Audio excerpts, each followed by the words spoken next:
दो चीजों को याद रखिए, गौदान और एकादशी। श्रीमद वल्लभाचार्य जी ने मायावत का खंडन करा था जगन्नाथपुरी में, और श्रीमद वल्लभाचार्य जी ने कहा था एकादशी मरने के बाद मत दो, एकादशी जीते जी दो। कहा था कि नहीं कहा था? जीते जी दान करिए। इसलिए जगदीश में, जगन्नाथपुरी में एकादशी उल्टी लटकी हुई है। करें आपने दर्शन? जगदीश में एकादशी को उल्टा लटकाया। क्यों? क्योंकि वल्लभ ने कहा कि एकादशी जीते जी दो। कई पंडितों कहते हैं तुम्हारे दादाजी मर गए, जब 12वें का दिन होता है ना तो पंडित जी संकल्प छुड़ाते हैं, दो एकादशी। बड़े बेटे ने 5 दे दी, छोटी बहू ने 3 दे दी, उसने 2 दे दी, उसने 2 दे दी। तो क्या तुम्हारे दादाजी भिखारी थे जो तुम्हारी एकादशियां लेकर जाएंगे? और तुम कौन होते हो दादाजी को एकादशी देने वाले? तुमने कौन सा इतने पुण्य कर लिए जो तुमने एकादशी दे दी? एकादशी के दान की महत्वता श्रीमद वल्लभाचार्य जी ने कहा कि कोई व्यक्ति अगर खटिया पर सड़ रहा है, पलंग पर तड़प रहा है, हॉस्पिटल में पड़ा हुआ है, तो निवेदन है कि उसको देखने जाओ तो अपनी करी हुई एकादशी में से 2 एकादशी का दान उसको तुरंत दे दो। क्यों? तो जिससे उसको मोक्ष मिल जाए, मरने के बाद नहीं। क्योंकि मरने के बाद तो वो 10वें के दिन, गरुड़ पुराण में लिखा है 10 दिन तक जीवात्मा घर की अटारी पे रहती है। कितने दिन? 10 दिन। 10 दिन के बाद जीवात्मा चली जाती है। कहां जाती है? उसको जहां जाना है। 3 दिन में उसको भोग भोगना पड़ता है जीवात्मा को। 3 दिन नरक का भोग भोगती है, उसके बाद स्वर्ग का भोग भोगती है। 18 दिन में ये प्रोसेस पूरी हो जाती है। कितने दिन? 18 दिन। 18 दिन के बाद में उस जीवात्मा को धान के खेत में पटका जाता है। किसके खेत में? धान के, चावल के खेत में। इसलिए कहते हैं एकादशी के दिन चावल मत खाओ। कहते कि नहीं कहते? और क्या कहते हैं? द्वादशी के दिन चावल खाना जरूरी है।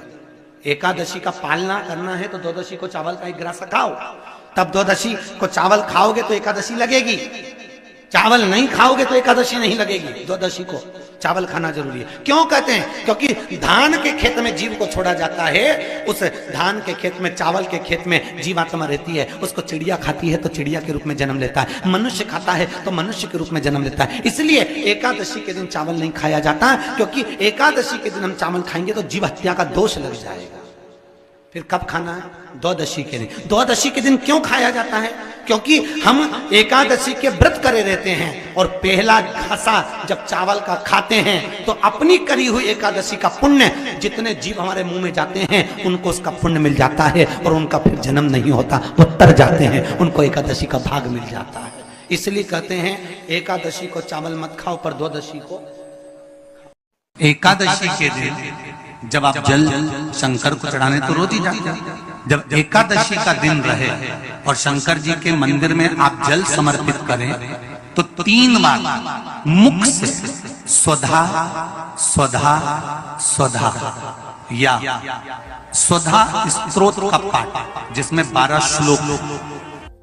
2-4 हैं, पैसा तो आ रहा है पर घर में टिक नहीं रहा। डॉक्टर में, पुलिस में, एक्सीडेंट आदि में, कहीं गलत जगह पर, व्यसन में अगर पैसा जा रहा है, जुए में, मांसाहार, मदिरा पान, या कहीं आया पैसा आने में कमी नहीं, आ रहा है पर टिक नहीं रहा, रुक नहीं रहा। कोई मांगने आ गया, दे दिया, फिर वहां से अपने पास नहीं आ रहा, अपन कह रहे हैं भैया हमारा पैसा लौटा दो, नहीं आ रहा। तो महाराज शिव महापुराण की कथा कहती है एकादशी के दिन गंगा के जल में मात्र 7 बेलपत्री डालकर जो नंदीश्वर भगवान, अर्थात जो शंकर जी के शिवलिंग के सामने नंदी होता है, उस नंदी के चरण पर गंगा का जल चढ़ाकर बेलपत्री शिव पर समर्पित कर देता है, उसके घर में रुपया रुकना चालू हो जाता है। फिर वो गलत जगह पर नहीं जाता, गलत स्थान पर वो धन जाएगा ही नहीं। तूने संहार मांग, तुझे क्या चाहिए? एकादशी ने भगवान विष्णु से कहा, नाथ प्रभु वर दे दो, मृत्यु लोक में जो मनुष्य मेरा व्रत करेगा, चाहे जलचर, थलचर, वायुचर या सांसारिक मनुष्य, मेरा अगर एकादशी का व्रत करेगा, प्रभु उसके यहां धन धान्य वैभव सुख संपदा बढ़ेगी, और उस जीवात्मा को नरक नहीं भोगना पड़ेगा, सीधे वैकुंठ का उसको वास मिलेगा। जब जीव आत्मा को लेकर चला जाएगा यम के दूत जब बंदी बनाकर ले जा रहे होंगे उस जीवात्मा को जिसके प्राण छूटे होंगे, यम के दूत जब बंदी बनाकर ले जा रहे होंगे, तब मुझे वर दो कि मैं इसका हाथ पकड़कर बेतरनी से पार उतार कर सारे नरकों से निकालती हुई आपके धाम में लेकर आऊं। भगवान ने वर दे दिया, तथास्तु। हे एकादशी सुनो, मृत्यु लोक का मनुष्य अन्न का त्याग कर कर, क्योंकि अन्न में एकादशी के दिन पाप पुरुष रहता है, अन्न का त्याग कर कर एकादशी के दिन जो मनुष्य तुम्हारा व्रत धारण करेगा, उस व्रत को करेगा और उस व्रत को धारण करेगा, उसकी मनोकामना पूर्ण होकर वो मेरे ही धाम को जाएगा। ये तो हुआ एकादशी के जन्म की कथा। एकादशी के दिन गंगा के जल में मात्र 7 बेलपत्री डालकर जो नंदीश्वर भगवान अर्थात जो शंकर जी के शिवलिंग के सामने नंदी होता है, उस नंदी के चरण पर गंगा का जल चढ़ाकर बेलपत्री शिव पर समर्पित कर देता है, उसके घर में रुपया रुकना चालू हो जाता है। फिर वो गलत जगह पर नहीं जाता, गलत स्थान पर वो धन जाएगा ही नहीं। बेटा अगर व्यसन में पड़ा हुआ है, मदिरा पान में पड़ा हुआ है, मांसाहार में, जुए आदि में जा रहा है, तुम्हें लग रहा है कि मेरा बेटा गलत मार्ग पर जा रहा है, ये मित्र दोस्ती गलत हो रही है, वो सही जगह पर आ जाए। करना है एकादशी। कई लोग इसको धन के लिए भी करते हैं, संपदा के लिए। संपदा के लिए अर्थात जिसका व्यापार नहीं चलता, जिसके घर में पैसा नहीं आता, या नौकरी नहीं लग रही, या सर्विस नहीं लग रही, आप अप्लाई कर रहे हो, जगह जगह जाकर इंटरव्यू भी दे रहे हो और पैसा नहीं आता, तो उसके लिए भी प्रयास किया जाता है। पर उसके लिए यहाँ पर जो धन के लिए करते हैं, उसके लिए विष्णुपदी के लिए करते हैं। मतलब जैसे गंगा के जल में तुलसी के 11 पत्ते डाले जाते हैं और उसको किसी भी नारायण के मंदिर में राम कृष्ण शिव शंकर नहीं, राम कृष्ण भगवान विष्णु दत्त आदि जितने नारायण के मंदिर हैं, उस मंदिर में किसी भी पात्र में, एक छोटे से पात्र में उसको भरकर रखी आते हैं महाराज। उससे भी जॉब सर्विस नौकरी में सफलता प्राप्त हो जाती है। परंतु वो भी एकादशी को ही होता है। कुछ देर तक पात्र को रखा जाता है, फिर वही पात्र का जल किसी भी वृक्ष के नीचे डाल दिया जाता है, उससे भी नौकरी के लिए फायदा मिलता है। गंगा का जल कोई साधारण नहीं। दशमी, एकादशी और द्वादशी, इन 3 तिथियों पर एक रोटी में थोड़ा सा मीठा रखकर सोमक पितृ का नाम लेकर यदि गाय को खिला दिया जाता है, तो अगर कोई पूर्वज प्रेत योनि में भी पड़ा हुआ होता है, भटक रहा होता है, जिसको पिंड नहीं मिला, जो अचानक मर गया होता है, अधोगति में चले गया होता है, उस जीव की मुक्ति दशमी, एकादशी और द्वादशी, ये 3 दिन सोमक पितृ का नाम लेकर रोटी में, पूड़ी में मीठा रखकर अगर गाय को खिला दिया जाता है, ये 3 दिन तक, तो वो पितृ कभी भटकते नहीं है, उनको मुक्ति प्राप्त हो जाती है, मोक्ष में। नहीं, एकादशी है कौन, क्यों इसकी इतनी प्रधानता है, क्यों इसकी पुण्यता है, ऐसा क्या है एकादशी में जो इसकी पुण्यता मानी जाए? कौन है ये जो भगवान नारायण तक एकादशी का व्रत करते हैं? सुभद्रा जी को भगवान जगन्नाथ ने, जगदीश ने एकादशी का व्रत कराया था। बद्रीनारायण भगवान को माता लक्ष्मी ने एकादशी का व्रत कराया था। क्यों?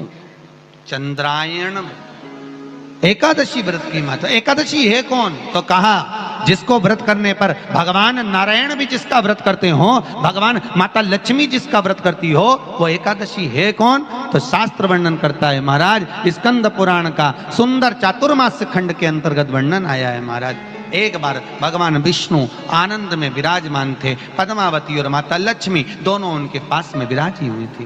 भगवान लक्ष्मी और पद्मावती दोनों बैठी है, एक सिर के पास, एक चरण के पास। कुछ समय बाद वहीं पर ब्रह्मदेव का आगमन हुआ और ब्रह्मा जी आगमन पाकर भगवान नारायण पद्मावती से लगकर उठे और उठकर लक्ष्मी की ओर झुके। झुकने पर इन तीनों के समागम से भगवान नारायण के हृदय चित्त से एक कन्या प्रकट हो गई। उस कन्या का नाम एका था। क्या नाम था? एका। अब 10 उसके गुण इतने प्रबल थे, वो 10 गुण उसके बड़े प्रबल थे कि वो एका जिसको निहारती थी उसको संपदावान बना देती थी। जिसको देख लेती थी उसके जीवन में वो आनंद की अनुभूतियां करा देती थी। एका जिस मार्ग से जाती थी उस मार्ग के द्वार खोल देती थी। एका का पुण्य इतना पुण्य प्रखर। पद्मावती और लक्ष्मी ने कहा, महाराज ये बेटी आपके द्वारा निर्मित हुई है, इसका कन्यादान करना चाहिए। हमारे यहाँ हिंदू धर्म में रीति है, जिस दिन कन्यादान करा जाता है उस दिन व्रत रखा जाता है। अब आजकल रखते कि नहीं रखते मालूम नहीं, और कन्यादान करते समय व्रत रखा जाता है। व्रत रखना, एका का कन्यादान करना है। भगवान बोले कन्यादान करें, किसको दें? एका किसको दी जाए? एका प्रदान किसको करी जाए? पुण्यता किसको दी जाए?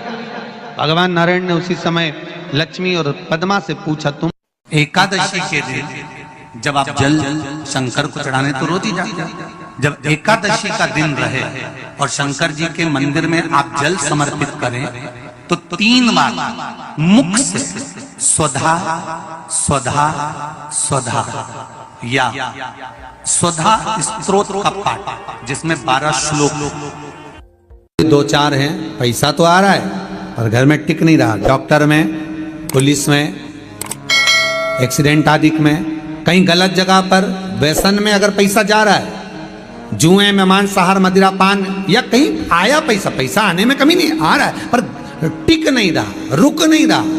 कोई मांगने आ गया, दे दिया, फिर वहां से अपने पास नहीं आ रहा, अपन कह रहे हैं भैया हमारा पैसा लौटा दो, नहीं आ रहा। तो महाराज शिव महापुराण की कथा कहती है, एकादशी के दिन गंगा के जल में मात्र 7 बेलपत्री डालकर जो नंदीश्वर भगवान अर्थात जो शंकर जी के शिवलिंग के सामने नंदी होता है, उस नंदी के चरण पर गंगा का जल चढ़ाकर बेलपत्री शिव पर समर्पित कर देता है, उसके घर में रुपया रुकना चालू हो जाता है। फिर वो गलत जगह पर नहीं जाता, गलत स्थान पर वो धन जाएगा ही नहीं। तूने समझा, मांग तुझे क्या चाहिए।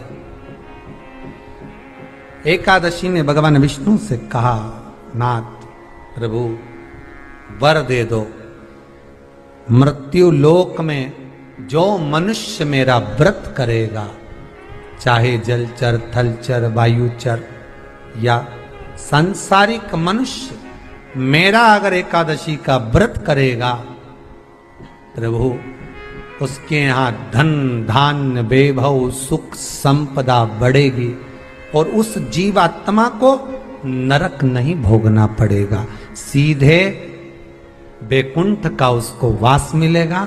जब जीव आत्मा को लेकर चला जाएगा, यम के दूत जब बंदी बनाकर ले जा रहे होंगे उस जीवात्मा को, जिसके प्राण छूटे होंगे, यम के दूत जब बंदी बनाकर ले जा रहे होंगे, तब मुझे वर दो कि मैं इसका हाथ पकड़कर बेतन्नी से पार उतार कर सारे नरकों से निकालती हुई आपके धाम में लेकर आऊं।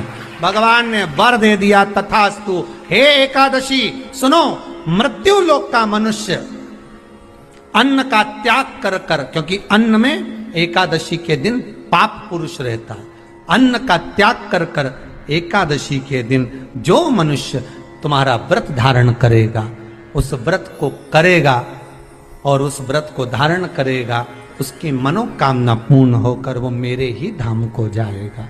ये तो हुआ एकादशी के जन्म की कथा।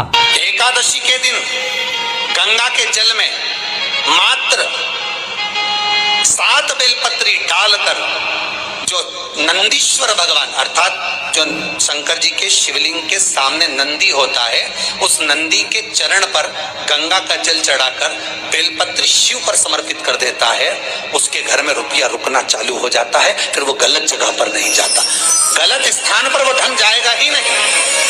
बेटा अगर व्यसन में पड़ा हुआ है, मदिरा पान में पड़ा हुआ है, मांसाहार में, जुए आदि में जा रहा है, तुम्हें लग रहा है कि मेरा बेटा गलत मार्ग पर जा रहा है, ये मित्र दोस्ती गलत हो रही है, वो सही जगह पर आ जाए। करना है एकादशी। कई लोग इसको धन के लिए भी करते हैं, संपदा के लिए। संपदा के लिए अर्थात जिसका व्यापार नहीं चलता, जिसके घर में पैसा नहीं आता, या नौकरी नहीं लग रही, या सर्विस नहीं लग रही, आप अप्लाई कर रहे हो, जगह जगह जाकर इंटरव्यू भी दे रहे हो और पैसा नहीं आता, तो उसके लिए भी प्रयास किया जाता है। पर उसके लिए यहाँ पर जो धन के लिए करते हैं, उसके लिए विष्णुपदी के लिए करते हैं। मतलब जैसे गंगा के जल में तुलसी के 11 पत्ते डाले जाते हैं और उसको किसी भी नारायण के मंदिर में, राम कृष्ण शिव शंकर नहीं, राम कृष्ण भगवान विष्णु दत्त आदि जितने नारायण के मंदिर हैं, उस मंदिर में किसी भी पात्र में, एक छोटे से पात्र में उसको भरकर रखी आते हैं महाराज। उससे भी जॉब सर्विस नौकरी में सफलता प्राप्त हो जाती है, परंतु वो भी एकादशी को ही होता है। कुछ देर तक पात्र को रखा जाता है, फिर वही पात्र का जल किसी भी वृक्ष के नीचे डाल दिया जाता है, उससे भी नौकरी के लिए फायदा मिलता है। गंगा का जल कोई साधारण नहीं।